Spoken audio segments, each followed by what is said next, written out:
So if you look at the year 1914, the British Empire, it controlled a population of roughly 450 million people. Right, an absolute global behemoth. Exactly. It was massive. Yeah. And then you have the Ottoman Empire, which, on the other hand, had a total population of maybe 18 to 22 million. Yeah. And realistically, according to the source material we're looking at today, only about 12 million of those were reliable subjects. Right. Like subjects they could actually draft into an army without worrying about mutiny. Right. So it's 12 million up against nearly 500 million. It's an absolute numerical joke. A completely mismatched conflict on paper, for sure. But, and this is what we're going to unpack today, if you look at the actual military deployment records from World War I, the British were, well, they were utterly terrified of the Ottoman Empire. Oh, absolutely terrifying. Yeah, I mean, they diverted over 2.5 million troops to fight them. Which is staggering. It is. That's a third of the entire British military machine, just pulled away from the Western Front to deal with the so-called sick man of Europe. And today, we are jumping straight into an incredibly expensive historical analysis of exactly why that happened. Right, our mission for this deep dive is to map out this shadow war. Exactly. The source text we're working with today dissects a wildly ambitious, highly coordinated global guerrilla campaign orchestrated by the Ottoman Empire. Which totally shatters the conventional, Western-centric view of WWI. It really does, because this wasn't just a defensive holding action. The text frames it as a calculated, aggressive attempt to dismantle the British Empire from within. To put this in perspective for you listening, think of the classic David versus Goliath story. Right. Usually we picture David standing across a valley, slinging a rock at Goliath's head. But the strategy we're looking at today, it's a version where David realizes he can't win a rock-throwing contest. He just doesn't have the stones. Literally. Yeah. So instead, he figures out how to sneak a microscopic army inside Goliath. Oh, I like that analogy. Yeah, he's trying to incite mutinies inside Goliath's own brain, his nervous system, his vital organs. Which, in the context of 1914, are Egypt, India, and colonial Africa. Exactly. The Ottomans knew they couldn't match the British Empire dreadnought for dreadnought. Right, they couldn't outproduce them industrially. So the Ottoman High Command, specifically under Enver Pasha, they targeted the internal connective tissue of the British Empire. And they aimed to turn the vast colonized populations of the empire against London, right? By weaponizing the concept of a global Islamic jihad. Yes, and this source text is fascinating right from the jump because it points out that the Ottoman entry into WWI is heavily debated among historians. Right, like could they have stayed neutral? Maybe, but the text frames the Ottoman leadership, specifically Enver Pasha's faction, as actively seeking this war. And it describes that faction through a socio-economic lens, right? Calling it petit bourgeois Turkish nationalism. Yes, that's exactly how the source attributes it. They didn't just stumble into the trenches. They saw this as a once-in-a-century chance to go on a massive global offensive. And you see the absolute proof of that aggressive posture in September 1914, right before they officially joined the fighting. Oh, the economic capitulations. Exactly. The Ottoman government abolished these capitulations, which is a massive deal. It sounds like a dry piece of bureaucratic trivia, though. Economic capitulation. I know, it really does. But the text explicitly calls this move an economic declaration of war. So explain the mechanics of that. What actually changed overnight? Well, imagine you are running a sovereign country, right? But for decades, you've been forced to sign treaties that give foreign powers immense privileges inside your borders. Like foreign businesses not paying local taxes. Exactly. Foreign businesses in the Ottoman Empire were exempt, and it gets crazier. Foreign citizens were exempt from local Ottoman laws and courts. Wait, really? Yeah. If a British merchant committed a crime in Istanbul, he was tried by a British consul, not a Turkish judge. Wow. It essentially meant the Ottoman Empire didn't have full control over its own economy or justice system. So by tearing those treaties up, they aren't just changing a tax code. No, not at all. They are seizing foreign assets, ignoring international legal norms, and basically telling the European powers, we are no longer your economic playground. Precisely. They're saying we are a sovereign, aggressive state. And it signaled to the world, and especially to their new German allies, that they were tearing up the old rule book. Which is so funny because there is this massive, almost comical disconnect between what the German high command wanted out of the Ottomans. And what the Ottomans actually planned to do. Exactly. The Germans, who were heavily funding and arming the Ottomans, have this very practical, utilitarian set of expectations. Yeah, they just see a giant geographic distraction tool. Right. The German goals, according to the text, were purely strategic. Oh. First, close the Straits, the Dardanelles, and the Bosphorus. To physically cut off Russia from getting supplies from the British and French? Yes. Second, sever the Suez Canal, which was Britain's arterial lifeline to India. And third, have the Ottoman Caliph declare a global jihad. But the Germans didn't believe in the spiritual power of the jihad, did they? Not at all. They just wanted the British to be forced to send troops to India or Egypt to police their own colonies. Taking the pressure off the Germans in Europe. Exactly. Yeah. To the German high command, this was just about tying down Entente resources. But the Ottoman nationalists, Enver Pasha's inner circle, they look at this exact same war and see something entirely different. They aren't trying to be a distraction. No, they see an opportunity to completely remake the world map. They want to Turkify the empire, push east to seize the Caucasus, push south to take Egypt, and ultimately unite the entire Islamic and Turkic worlds into a mega empire. It is breathtaking in its audacity. Right. I mean, you have to remember the psychological context here. Right. Decades of being mocked as the sick man of Europe. Exactly. They had been steadily losing territory in the Balkans, in North Africa, retreating year after year. Viewed internationally as this crumbling, antiquated relic. And then suddenly, practically overnight, they are drawing up offensive borders that extend past the Volga River deep inside Russia, swallowing all of Egypt and reaching toward India. It's an incredible psychological whiplash. And there's this surreal anecdote from the source text that perfectly illustrates this disconnect between the German realism and the Ottoman ambition. Oh, I love this scene. It feels like something out of a movie. It really does. So a newly assigned Turkish staff officer walks into a map room to introduce himself to his new German chief, Colonel von Frankenberg. Right. He walks in, and he finds the German colonel and a group of high-ranking Turkish officers intensely huddled over a standard geography atlas. Just a regular atlas. Yeah, and they are violently arguing. And what are they arguing about? They are debating where the new borders of the Ottoman Empire are going to be drawn after they win the war. And we are not talking about minor border adjustments here. No, not just moving a line a few miles down a river. The source explicitly states they are drawing lines across the North Caucasus, pushing way past the Volga region, clearly absorbing all of Egypt. And the specific argument, the officer interrupts. It's a heated debate about who gets to control Crimea and Turkestan. That is wild. The newly arrived Turkish officer literally thinks it's a practical joke. He assumes they are just blowing off steam. But as he stands there, he realizes they are dead serious. They are genuinely sitting in Istanbul with a fundamentally under-equipped army planning the annexation of half of Eurasia. The text mentions that leaders like Enver Pasha and his deputy Hafez Hakkı Pasha were in a state of absolute exuberance. Oh yeah, Semo Pasha was practically packing his bags, preparing to be crowned the king of Egypt. The level of confidence is staggering. But this raises a huge question, and I really want to push back on this, because when you look at the raw data, the lack of railways, the lack of industrial factories, the massive manpower disadvantage. Well, is this just pure delusion? Yeah.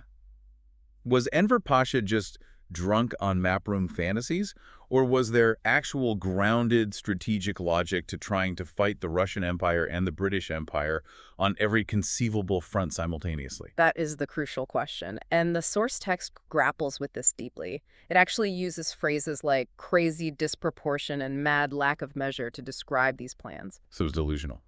Well, if you look at it from a strictly logistical, conventional military standpoint, yes, it seems entirely delusional. The Ottoman Empire simply did not have the industrial base to fight a conventional multi-front war against two global superpowers. Right. But the strategic logic, and there was a very specific logic, was entirely asymmetric. So they weren't planning on winning by marching 1 million Ottoman troops into New Delhi or London. They knew they couldn't do that. Right. They were playing a completely different game. Their entire strategy relied on the assumption that the British and Russian empires were actually incredibly fragile glass houses. Because those empires were built on the subjugation of hundreds of millions of Muslims and Turkic peoples. Exactly. The Ottoman strategy was essentially to provide a spark. They believed that if they could ignite a massive, self-sustaining anti-colonial revolution in India, Britain would instantly panic. Because if India rebels, Britain loses its wealth, its manpower, its entire imperial prestige. They would have to pull all their troops out of the trenches in France and Belgium just to save their empire. And by doing so, they lose WWI. Exactly. It was a high-stakes gamble on the power of ideology over industry. But to execute a plan this massive, this asymmetric, you can't rely on a regular army. Standard-issue troops marching in formation won't start a global revolution. No, you need a vanguard. You need a network of highly trained revolutionaries who can cross borders invisibly, speak the local languages, and organize insurgencies. Which brings us to the engine of this entire global operation, the Teşkilat-i better known as the Special Organization. And reading about this group, it honestly reads like a 1914 version of a global black ops syndicate. It totally does. The Teşkilat-i was a completely unique entity. It wasn't just a traditional military intelligence agency gathering troop movements. The source quotes Celal Bayar, who was deeply involved and would later become president of Turkey, describing the organization not just as a spy ring, but as an idealistic nest of action. An idealistic nest of action. That's such a loaded phrase. It implies that these weren't just hired mercenaries. These were true believers. Absolutely. The organization gathered the most energetic, idealistic, and often ruthless officers of the Ottoman army.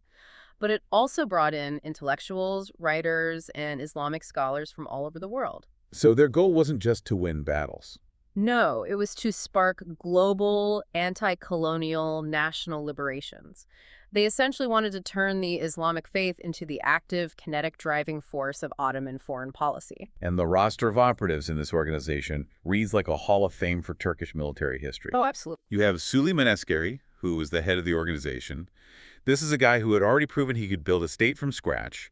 He set up the short-lived, independent West Thrace Republic during the Balkan Wars. And you have Jakub Semil, who was legendary for his absolute ruthlessness and willingness to execute political assassinations. Plus the Kushabasha brothers, Isref, and Sami. And Hasan Tahsin, who the text notes would go on to fire the very first shot against the Greek occupation in Izmir years later. And Sirkez Edem, who played a massive, controversial role in the early Turkish War of Independence. These men were not desk jockeys analyzing telegraph intercepts. They were battle-hardened guerrilla fighters. They had been running covert, deniable operations since at least 1908, right? Yes. They fought in Iran, they fought an insurgency against the Italian invasion of Libya in 1911, and they fought behind enemy lines in the Balkans. They were absolute specialists in asymmetrical warfare decades before the term special forces even existed in the modern sense. And what blows my mind is the sheer scale of the global division of labor they set up inside the Teşkilat-i. Right. This wasn't just a handful of guys sneaking over the border into Russia. No, it was a highly structured planetary syndicate. The text breaks down how they literally carved up the colonized world into operational zones. It was incredibly systematic. Eşref Kuşçubaşı was given responsibility for all operations in Arabia. His brother, Sami, was assigned to penetrate Central Asia. Abdulaziz Savish, a prominent intellectual, was the point man for subverting Egypt. A commander named Salih was put in charge of Tunis. Muhammad Ali was given the monumental task of targeting India. And they assigned the powerful Sunusi sheiks to control the Sahara Desert. They assigned specific warlords to specific continents. If we break down how this organization functioned, it's this bizarre hybrid. It's part military intelligence, part special operations, and part ideological vanguard. And the source text actually explicitly credits the Teşkilat-i with planting the deeply rooted seeds for movements that would eventually lead to independence in North Africa and India decades later. Wow. So they were fighting World War I, yes, but they were also actively trying to initiate a global wave of decolonization. Albeit a decolonization wave led by and ultimately serving the Ottoman Caliphate. Right. And to back up these covert operatives, Enver Pasha was deploying his absolute top military commanders to incredibly distant speculative fronts. Hello Pasha is sent deep into the Caucasus. The famous order Nazi is sent to capture Tabriz in Iran. And Rauf Orbe, a famous naval hero, is tasked with fighting his way through Iran just to reach Afghanistan with the ultimate goal of invading India. There's a brilliant illustrative anecdote in the text about this exact dynamic, showing just how infectious this ambition was among the officer corps. Oh, the Kazım Karabekir story? Yes. So Karabekir, a highly respected Ottoman commander, goes to Enver Pasha's office, and Enver asks someone to bring out a map of Iran. The map room again. It always comes back to the map room. Always. Enver just taps his finger on Tehran and casually says, Kazım, I want to take a division, occupy Tehran, free it from Russian influence, and use it as a base to ignite Afghanistan and India. He's basically asking him to conquer half of Asia with a single division of troops. And Karabekir's reaction is what's truly telling about the atmosphere of the time. Right. He doesn't say, "Sir, our supply lines won't stretch that far." He doesn't say, "Sir, we don't have the logistics or the men for that." No. The text says Karabekir immediately snaps to attention and says, "Give the order. I am ready for this task."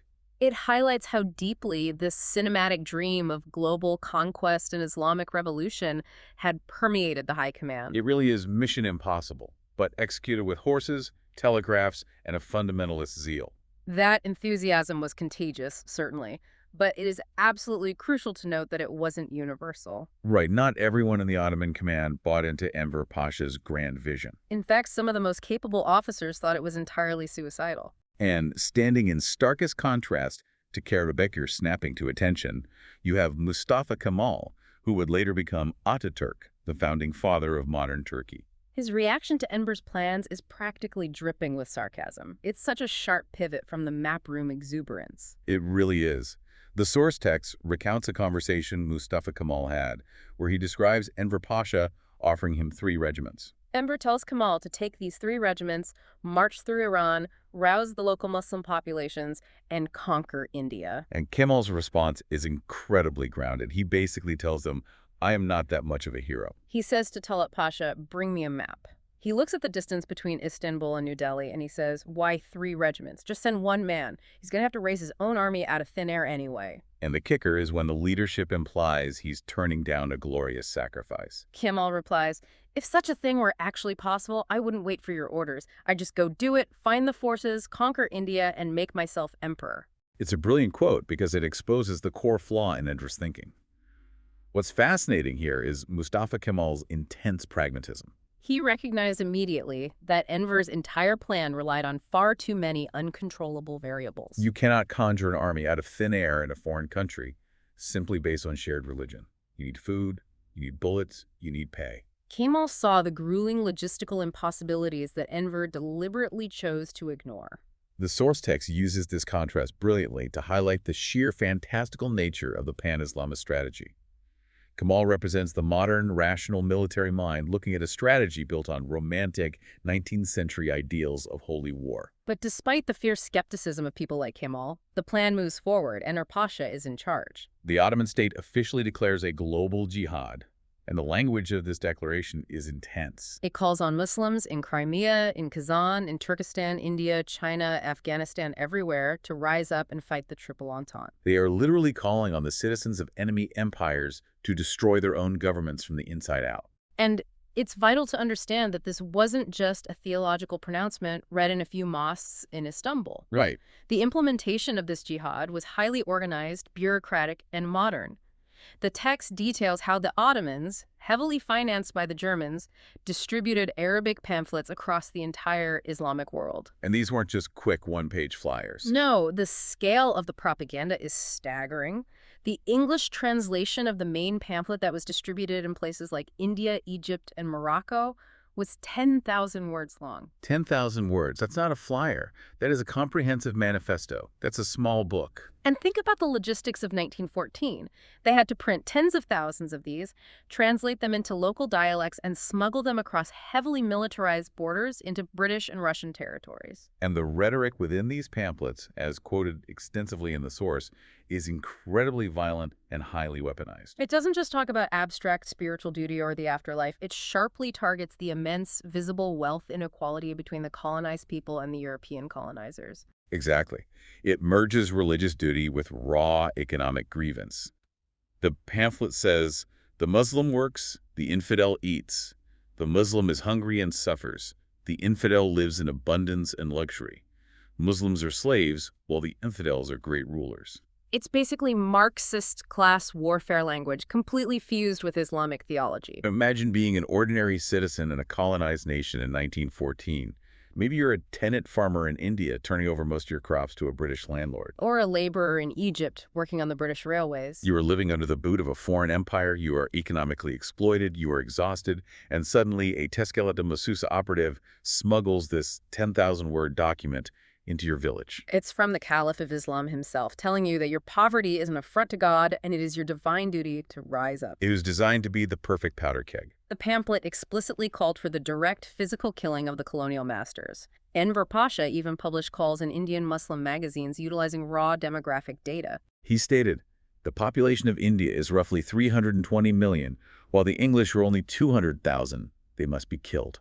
It was a direct, unapologetic incitement to mass asymmetrical violence. So the Ottomans have thrown the match. They've declared the jihad.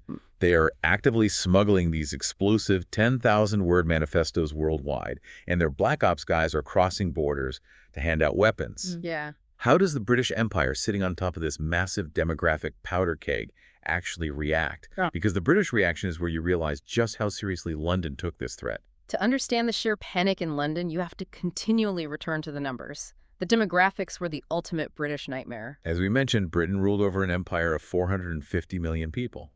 But the absolute core of that empire, the crown jewel, was India, which had a massive, deeply religious Muslim population. And to get to India, the British relied entirely on the Suez Canal in Egypt. If the Suez Canal is cut, the British Empire is effectively sliced in half. And Egypt, of course, is an overwhelmingly Muslim country directly bordering the Ottoman Empire. The source quotes a French military analyst, Larcher, evaluating the British position. Larcher notes that unlike France, which mostly utilized its colonies for resources without the same level of internal religious tension, Great Britain was fundamentally endangered by a war with Turkey. Because the religious framing of the war threatened to ignite the loyalties of its Indian, Egyptian, and Sudanese subjects simultaneously. If even 10% of the Muslims in India and Egypt answered the Caliph's call, the British military would be overwhelmed by sheer numbers. So Britain goes into full lockdown mode.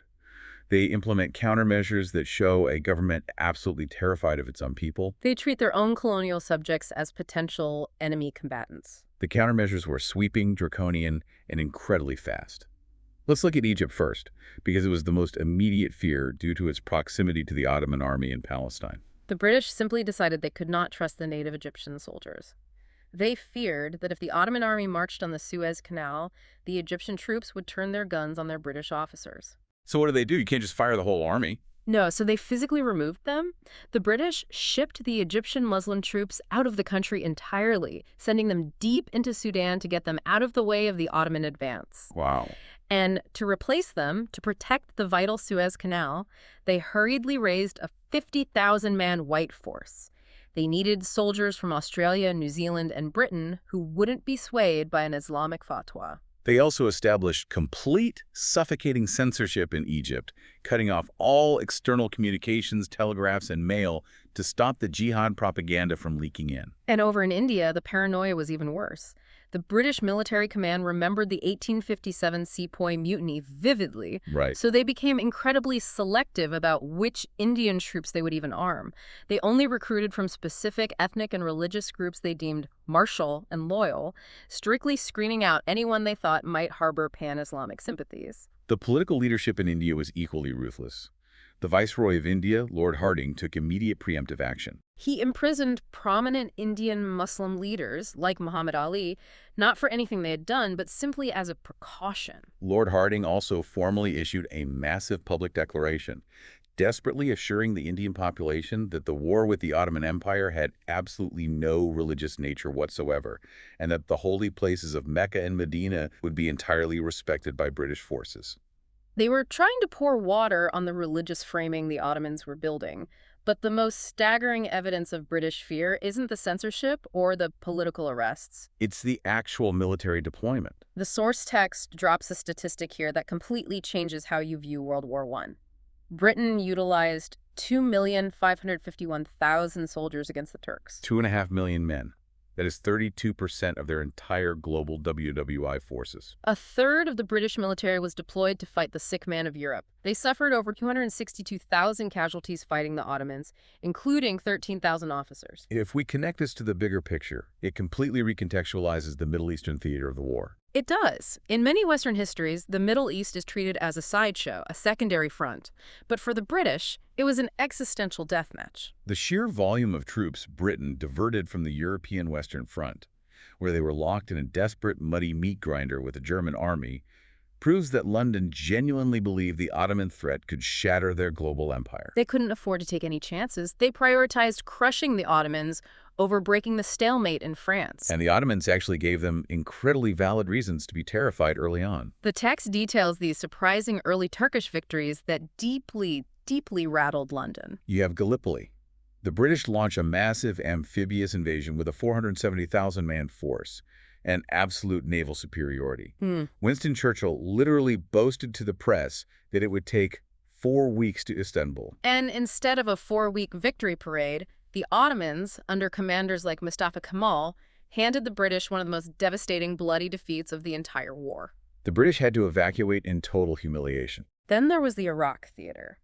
The British advanced up the Tigris River toward Baghdad, expecting an easy march through supposedly undefended territory. But they were violently pushed back at the Battle of Salma Pak. And eventually, an entire British army under General Townsend was besieged, starved out, and forced to completely surrender at Kut al-Amara in April 1916. The source notes this was an incredibly humiliating defeat. It was one of the largest surrenders in British military history up to that point. A massive, technologically advanced European empire surrendering tens of thousands of troops to a supposedly weak, under-resourced enemy. The psychological impact across the colonial world was seismic. And even on the Suez Canal itself, the Ottomans launched major offensives in 1915 and 1916. Now, sure, they ultimately failed to take the canal, but the sheer audacity of an Ottoman army dragging artillery across the Sinai Desert to attack the very heart of British imperial power meant the British had to keep hundreds of thousands of troops permanently tied down in Egypt, just in case they tried it again. It's like an immune system going into a deadly overdrive. The British Empire believed this Ottoman pan-Islamic virus was fatal, so it threw an unbelievable amount of white blood cells, its troops, at the problem, starving other areas of the body, like the Western Front, of needed reinforcements. That analogy is spot on. The British built a massive, multi-million-man quarantine zone around the Ottoman Empire. But to understand how this ideological virus actually spread, we need to look at what was happening on the ground in the gray zones. We need to look at the areas outside conventional military control, where the Teshkilat-Masusa operatives were running wild. Let's dive into those guerrilla theaters. We're moving away from the big armies clashing at Gallipoli and looking at the covert operatives working in Iran, Iraq, and pushing toward Central Asia. And I want to start with Suleiman Askari in Iraq, because his story is like a dark, tragic Shakespearean play that perfectly captures the zeal of this shadow war. Suleiman Askari was the overall head of the Teshkilat-Masusa. He wasn't sitting at a desk in Istanbul. He deployed himself to the front lines in Iraq to personally drive the British out of the Shatt al-Arab Delta. And true to the special organizations doctrine, he didn't rely on regular Ottoman army units. He went out into the desert and rallied the local Arab tribes, gathering a massive irregular force of around 20,000 fighters. The text describes his tactics as resembling medieval tribal raids rather than modern trench warfare. He's essentially leading massive cavalry charges against British machine guns. And he gets severely wounded at the Battle of Shaiba. Both of his legs are shattered. But instead of resting, instead of retreating to Baghdad or Istanbul for medical care, he absolutely refuses to give up command. The source paints this incredibly vivid, almost horrifying picture of his fanaticism.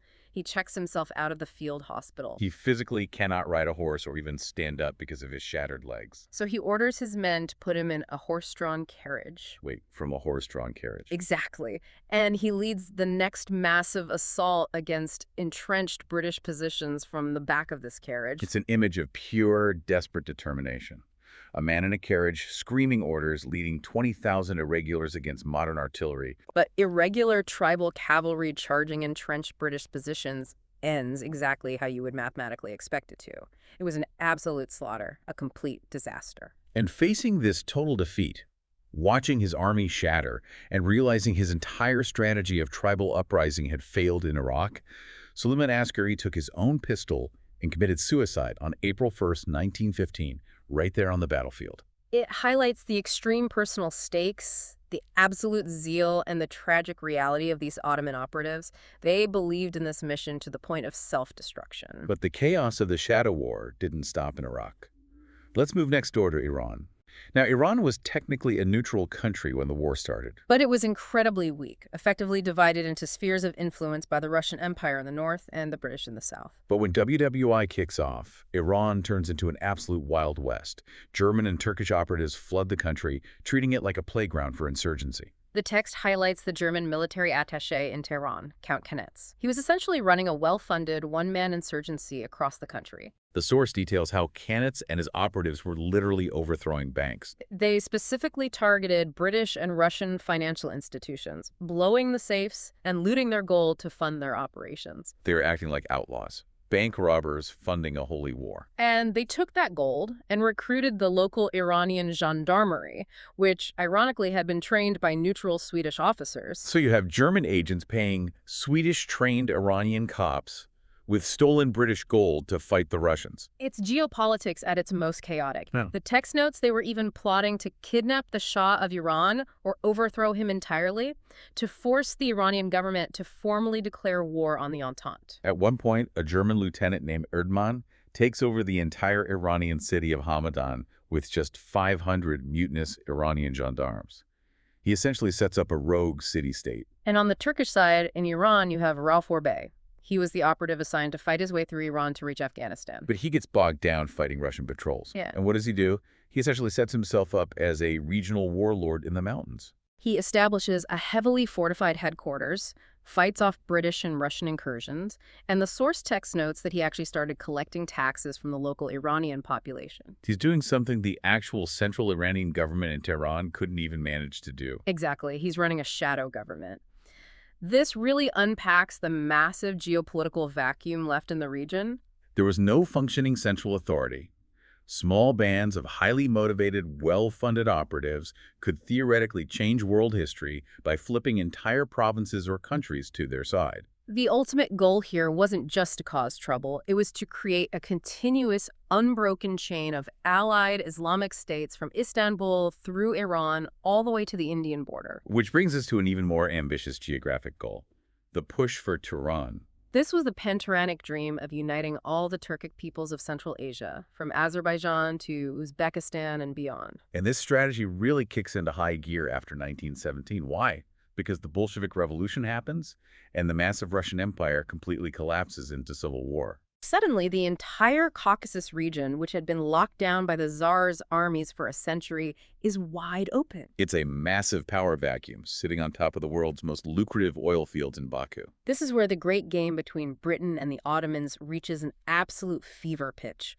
Lord Curzon, a powerful voice in London, saw the Russian collapse as a golden opportunity to push British power north. He wanted to absorb the Caucasus and Turkmenistan into the British Empire, creating a massive, impenetrable buffer zone for India, while simultaneously securing the massive oil wealth of Baku for the Royal Navy. The British actually sends a force under General Dunsterville, known as Dunster Force, on a desperate mission to secure Baku. But Dunsterville struggles to find reliable local allies, eventually having to ally with Armenian and White Russian forces just to hold the city. But Enver Pasha, sitting in Istanbul, is looking at the exact same map, the exact same power vacuum, and this is where his decision-making gets fascinatingly controversial. Because at this point in 1918, the Ottoman Empire is collapsing in the south. The British Army under General Allenby is relentlessly pushing through Palestine and Syria. The Arab revolt is tearing up the Hejaz Railway. The southern front is dissolving. And yet, Enver orders the creation of a massive new force, the Army of Islam, and orders it to march east into the Caucasus, away from the British toward Baku. And this eastern push leads to one of the most absurd, revealing situations of the entire war. The German Empire and the Ottoman Empire are, of course, allies. They are fighting and dying together. But both of them look at the Caucasus and realize they both want control of it, and specifically, they both want Baku's oil. The Germans do not want the Turks pushing too far east and establishing a massive Panturanic empire that Germany can't control. So the German military actually tries to physically block the Ottoman advance. The source says that Turkish troops literally fought and captured German units near Tiflis. Allied forces, supposedly fighting a life-or-death struggle against the British, are actually shooting at each other in the mountains of Georgia because the imperial land grab was just too tempting to ignore. Ultimately, Enver aggressively refuses to back down to his German allies. The Army of Islam, commanded by Enver's own brother, Nuri Pasha, pushes forward, defeats the British and Allied forces, and successfully captures Baku in September 1918. This raises a critical psychological question about Enver Pasha. Why was he pushing tens of thousands of troops toward the Caspian Sea when his main empire, the actual heartland of Anatolia and Syria, was collapsing under British pressure in the south? Was it pure denial? Was he simply refusing to look at the southern map? The text strongly suggests it was an absolute, blinding commitment to the pan-Turanic and pan-Islamic dream. Even as the British were knocking on the doors of Anatolia, Enver was imagining a brand new empire rising in the east, connecting with the Turkic republics of the Volga and the Urals. The Ottomans were still marching troops north into Dagestan even after they had signed the Armistice of Mudros, surrendering to the British. It was a desperate, almost delusional pivot to the east, hoping a new empire could replace the one he was losing. It's just staggering. It's like a gambler losing his house. So he takes his last few dollars and tries to buy the casino next door. And while the Turks are pushing east into the Caucasus, the ripple effects of their global jihad declaration are reaching even further, penetrating the borders of India and reaching deep into the deserts of Africa. Let's look at how the colonies actually responded. If we look at Afghanistan and India, we see exactly why the British diverted 2.5 million men to this theater. The fear was justified, even if the uprisings didn't ultimately topple the empire. German and Turkish envoys, after surviving the grueling deserts of Iran and evading British patrols, actually did manage to reach Kabul in Afghanistan. They met with the Afghan ruler, Habibullah Khan. But the Afghan Shah is playing a completely brilliant, cynical double game, isn't he? He is a masterclass in hedging your bets. He is a political survivor. He officially tells the British he is remaining neutral, and he gladly accepts British gold, a massive subsidy of 133,000 sterling a year, to maintain that neutrality. The British think they've bought him off. But simultaneously, he allows the German-Turkish mission to operate freely in Kabul. He lets them preach virulent anti-British sermons at the tombs of local saints. And he purposefully turns a blind eye when his subjects launch cross-border guerrilla attacks into British India. He tells the Ottoman envoys that he is completely ready to fulfill his Islamic duty and invade India, but he says he needs to wait for the right moment. He is keeping the Ottomans on the hook just in case they win, while cashing British checks. But even without the official military backing of the Afghan state, the jihad propaganda works incredibly well on the border tribes. You have massive uprisings by the Viziris and the Mohmans right on the edge of British India. The source notes that the British had to deploy 4 entire military divisions just to suppress these tribal rebellions on the northwest frontier. And the British counterinsurgency tactics were absolutely brutal. General Monroe is quoted in the text explaining that standard warfare didn't work.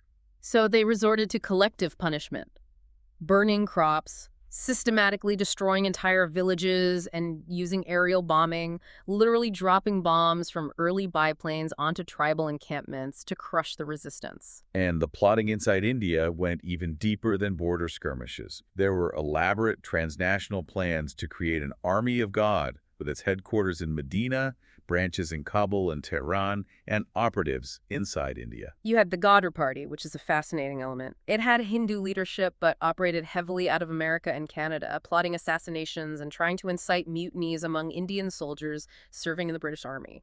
The text notes they even distributed pamphlets, suggesting that during the Eid al-Adha sacrifices, Muslims should sacrifice the English instead of animals. And here's a detail from the text that completely stops you in your tracks. When we think of the Indian independence movement, we immediately think of Mahatma Gandhi and Jawaharlal Nehru. We think of peaceful resistance and Hindu nationalism. But post-war, in the early 1920s, Gandhi and Nehru actively, fiercely supported the Ottoman Caliphate. This is a crucial point that is often missing from Western histories. It shows how the anti-colonial struggle created incredibly potent cross-religious solidarity. The Indian Muslims were utterly devastated by the defeat of the Ottoman Empire at the end of WWI. The Caliphate was the last symbol of independent Islamic power in the world. One Indian Muslim leader is quoted in the text expressing this deep existential dread. Turkey is the last and strongest of the Islamic states. We are afraid that we will become stateless people like the Jews. So, out of a shared sense of anti-imperial solidarity, Gandhi and the Indian National Congress allied directly with the Indian Muslim leadership to champion the cause of the Ottoman Caliphate. They launched the Caliphate movement. This involved massive civil disobedience campaigns across India, boycotts of British goods, and strikes. They literally raised massive funds from the impoverished Indian population and sent the money to Mustafa Kemal in Ankara to help him fight the British and the Greeks during the Turkish War of Independence. Gandhi and Nehru were actually arrested by the British because they were trying to save the Islamic Caliphate from British destruction. It proves that while the WWI rebellions in India were geographically isolated and ultimately crushed by British military supremacy, the concept of pan-Islamism as an anti-colonial unifying force was highly potent. The British realized that the Caliphate could unite their diverse subjects against them. And we see this exact same potency thousands of miles away in Africa. Right, let's look at the African theater, because the Ottomans didn't forget their old territories in Libya, which had been taken by Italy just a few years prior. Enver's brother, Nuri Pasha, travels to North Africa to lead the Senussi campaign. And the logistics of this are just crazy. They are being supplied by German submarines. Think about the sheer absurdity of that image. German U-boats, the terror of the North Atlantic, secretly surfacing off the remote coast of North Africa to drop off crates of Mauser rifles and ammunition to Bedouin warriors in the desert. It's incredible. And using those weapons, the Senussi order built an army of around 10,000 to 30,000 fighters. And they didn't just fight the Italians, they actually marched east and invaded Egypt from the west. They captured British sailors from ships that the U-boats had sunk. They forced the British command to panic and pulled desperately needed troops back to the Nile Delta to protect Alexandria from a desert invasion. And the jihad reached even further south, deep into sub-Saharan Africa. In Sudan, the Sultan of Darfur, Ali Dinar, heard the caliph's call. He had previously been somewhat compliant with the British, but in April 1915 he officially declares jihad. He raises an army of 10,000 men and prepares to march on the British stronghold in Khartoum. The British have to launch a major expeditionary force into the brutal terrain of Darfur to stop him. Sultan Ali Dinar refuses to surrender, fighting to the absolute death against British machine guns, eventually dying on the battlefield in November 1916. The scale of this shadow war is just breathtaking. From the mountainous borders of China and Afghanistan, to the slums of India, to the vast deserts of Libya and Sudan, people are fighting and dying because of a declaration signed in a map room in Istanbul. The strategy of igniting the global powder keg absolutely worked in theory. Yet, despite all this bloodshed, despite the incredible geographic reach of this global campaign, the grand strategy of Islamic unity was ultimately doomed. It wasn't just defeated by British machine guns or their aerial bombings or their naval supremacy. The Ottoman strategy was destroyed by a fatal, built-in ideological contradiction that rotted the entire plan from the inside out. This is where the history gets incredibly deep and psychologically complex. Let's unpack this contradiction because it explains why the whole strategy ultimately short-circuited. The fundamental flaw lies in the actual nature of the Ottoman government that declared the jihad. The ruling party, the Committee of Union and Progress, the CUP, commonly known as the Young Turks, leaders like Enver, Talat, and Samal, were fundamentally at their core secular modernizers. In the Islamic intellectual context, they were seeded, or innovators. They looked at the collapsing Ottoman state and believed the only way to survive was to create a modern, centralized, bureaucratic, European-style nation-state. Right. They wanted railroads, secular schools, centralized taxes, and modern administration. But to execute their global jihad, to fight the British Empire, who did they have to rely on? They had to rely on the exact opposite kind of people. The forces that actually had the power to answer the call to jihad, the tribal leaders, the emirs, the desert sheiks, were deeply traditional. They were fiercely anti-modern. Their political authority rested on the traditional, decentralized, medieval, feudal structures that the Young Turks were actively trying to destroy in Istanbul. It's a marriage of extreme convenience that was destined to end in a bloody divorce. The source provides a heartbreaking, deeply tragic anecdote about Enver Pasha's final days that perfectly encapsulates his impossible contradiction. After the Ottoman Empire falls at the end of WWI, Enver doesn't surrender.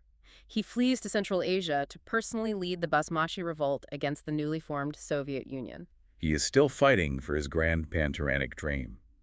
But to fight the Russians, he has to ally with the Emir of Bukhara's men. And the Emir of Bukhara is a strict, uncompromising traditionalist. Enver writes a letter to his wife on December 1st, 1921. He is sitting in a freezing camp in Central Asia, and he confides to her that the people he is fighting alongside are incredibly fanatical. In fact, the Emir's men don't just want him to fight the Russian Bolsheviks.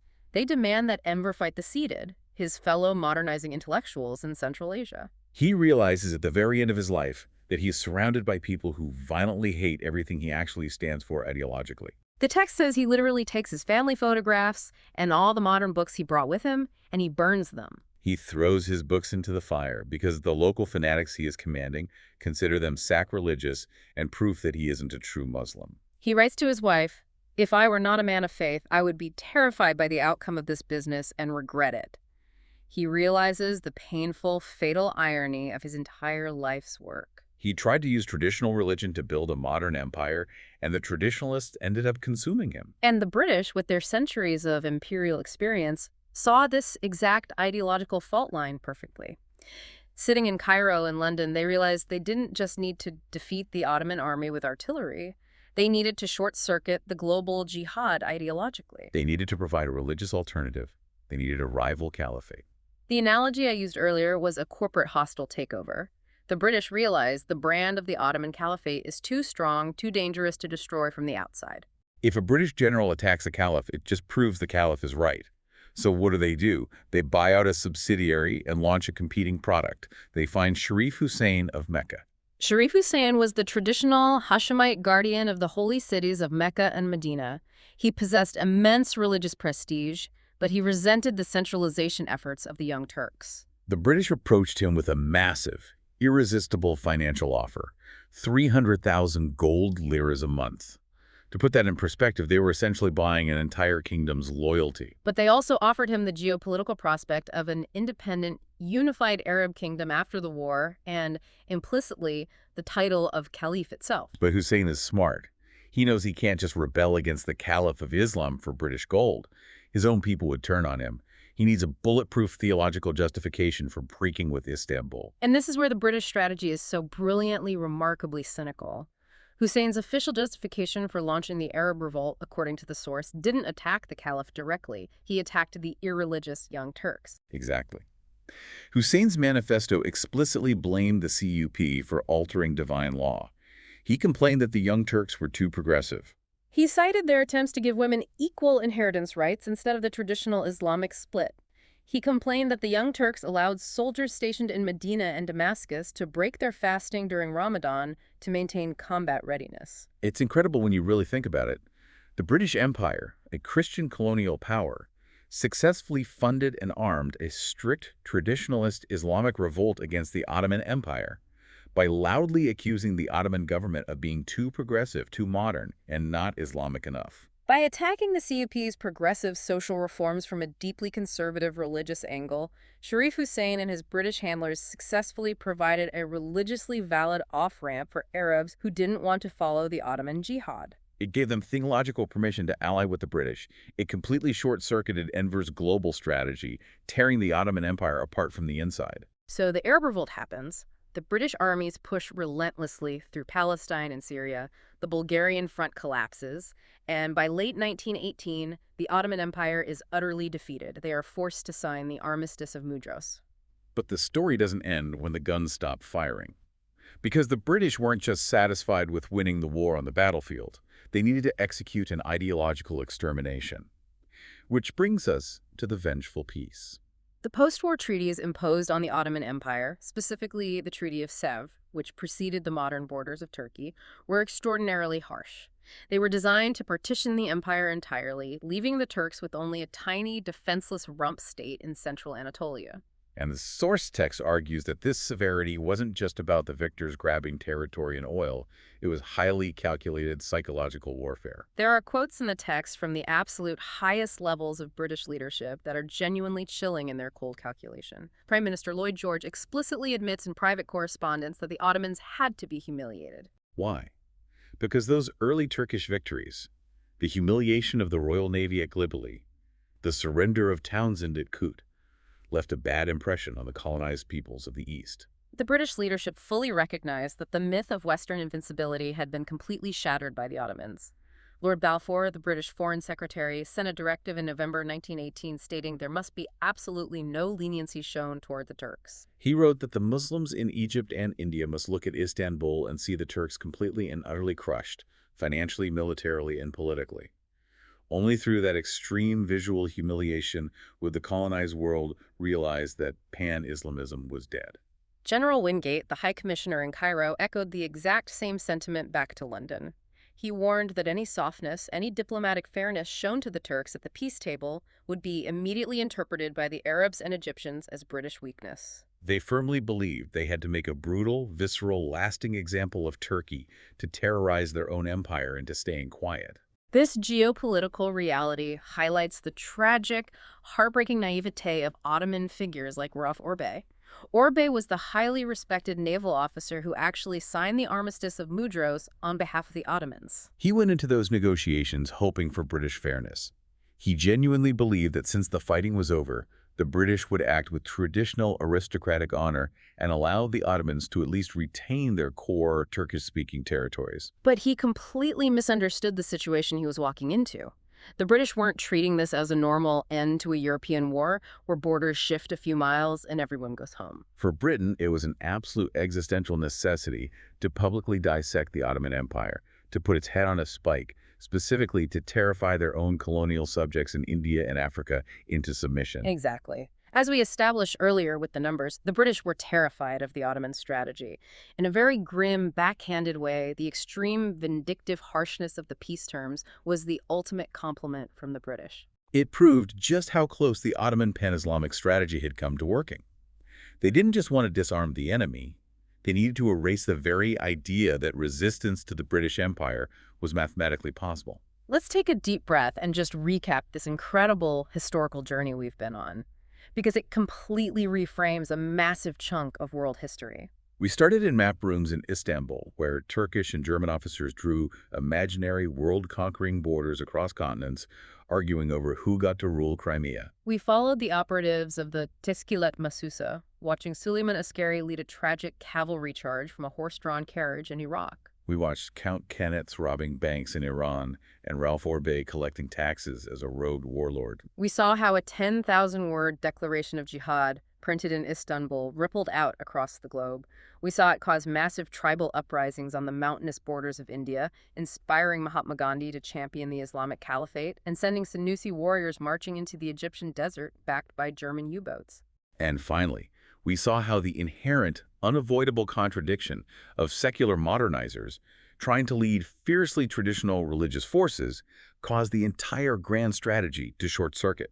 It led to the British-backed Arab Revolt, the tragic image of Enver burning his books in a freezing camp, and a vengeful, humiliating peace treaty designed to terrorize the colonized world. When you take a step back, a supposedly straightforward historical event, World War I in the Middle East, is actually this insanely complex, multi-layered web of espionage, propaganda, and anti-colonial struggle. The shadow war we discussed today completely shaped the modern borders and the historical grievances of the Middle East, India, and North Africa. If we connect all of this historical data to the bigger picture, it leaves us with a profound, almost uncomfortable question about the region today. When we look at the modern Middle East and we see the enduring, often violent tensions between modernizing secular nationalist states and traditional religious movements, it's worth asking, did the ideological short-circuit we saw with Enver Pasha, the Young Turks, and the British backing of Sharif Hussein ever really end? Or are we, over a century later, still just watching the aftershocks of that exact same